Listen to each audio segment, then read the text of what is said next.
What is going on, amazing scholars? Welcome back to Black Study Snacks, where we give you bite-sized knowledge for hungry minds. This week, we want to talk about the amazing queens in our past, the amazing Black female inventors and innovators that have been able to make our daily life better. We all know that women are the smartest creatures on the planet.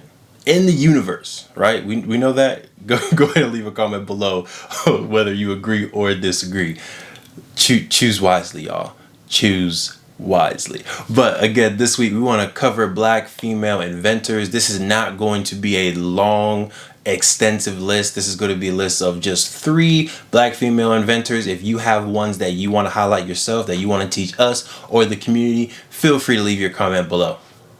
Let's get into it. Black excellence, Black habits, this Black medicine. All right, up first, we want to highlight our ancestor and amazing, creative Sarah Boone. Sarah Boone was born in Mississippi in 1832, and her husband and 8 children, that's right, 1, 2, 3, 4, 5, 6, 7, 8 children decided to pick up from Mississippi and move to New Haven, Connecticut. Working as a professional seamstress in 1892, 60 years of age, Sarah Boone became the second African-American female to have a registered U.S. patent.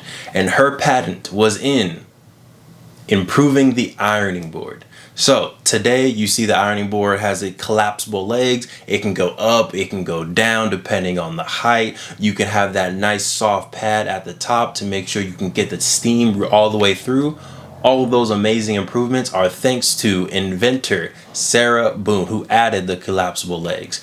And right now it seems obvious, like, of course you would want to make sure that it can go up and down, but before 1892 there was just a flat board. So if you use an ironing board, if you are thankful for not having to bend over and hurt your back every time you have to iron, if you are thankful for having the iron board far off the ground so that your pant legs, your long dress, your long sleeves don't hit the ground, go ahead and leave a comment below and say thank you to our ancestor Sarah Boone.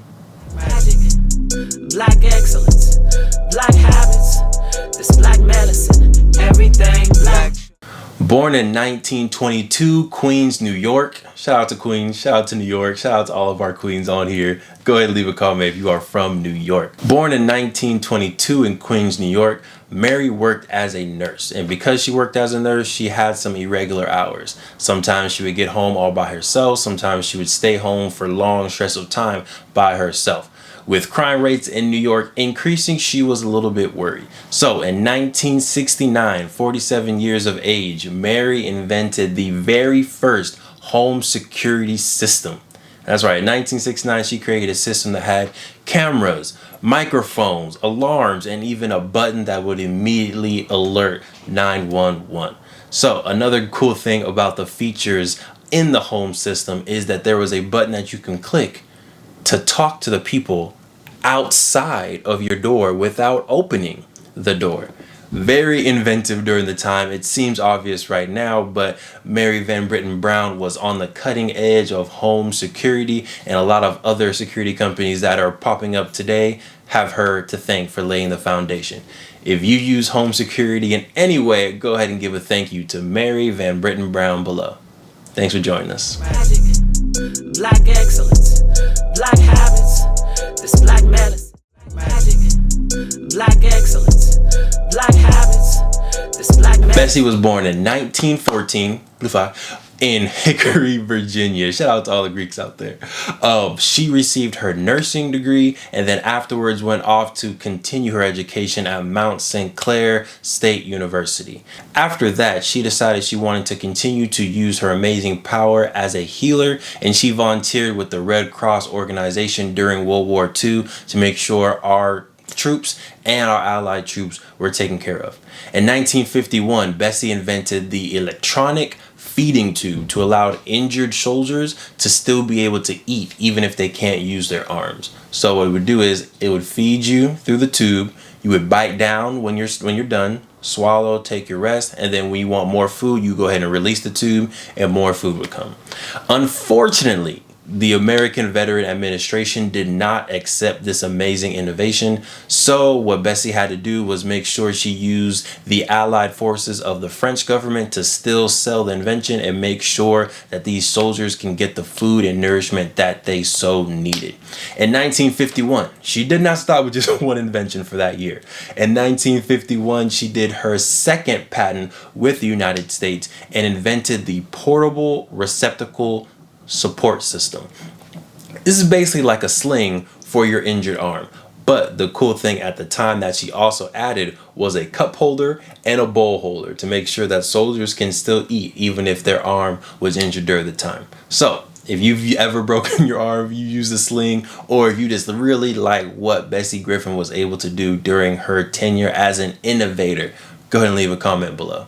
Thanks for joining us. Magic, black excellence, black habits, this black medicine, everything black shucks, black. This week's theme was Black Female Inventors, innovators, geniuses of their time. Really hope you enjoyed it and hope you were able to see examples of folks that you can be someday in the future. As usual, wanted to do a kind of a recap slash just my thoughts on the topic. If you have your own thoughts, feel free to go ahead and leave them below.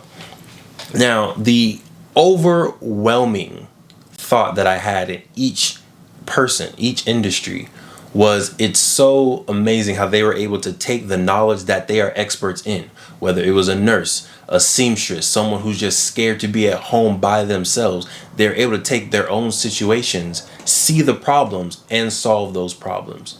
It's really that simple. When it comes to business, entrepreneurship, inventions, creating patents, every single thing should be solving a problem. So for you, I challenge you to look around your own environment, you know, your own world, whether it's your parents' world, your kids' world, your grandparents' world, and how can you, with your amazing melanated genius, solve one or two of those problems?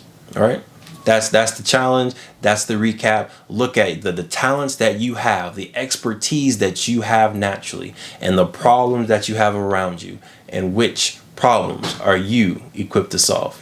Thanks for joining us. If you have topics for next week, feel free to leave a comment below and let us know what we should cover in Black Study Snacks next time. Peace. Magic, black excellence, black habits, this black medicine, everything black shucks, black.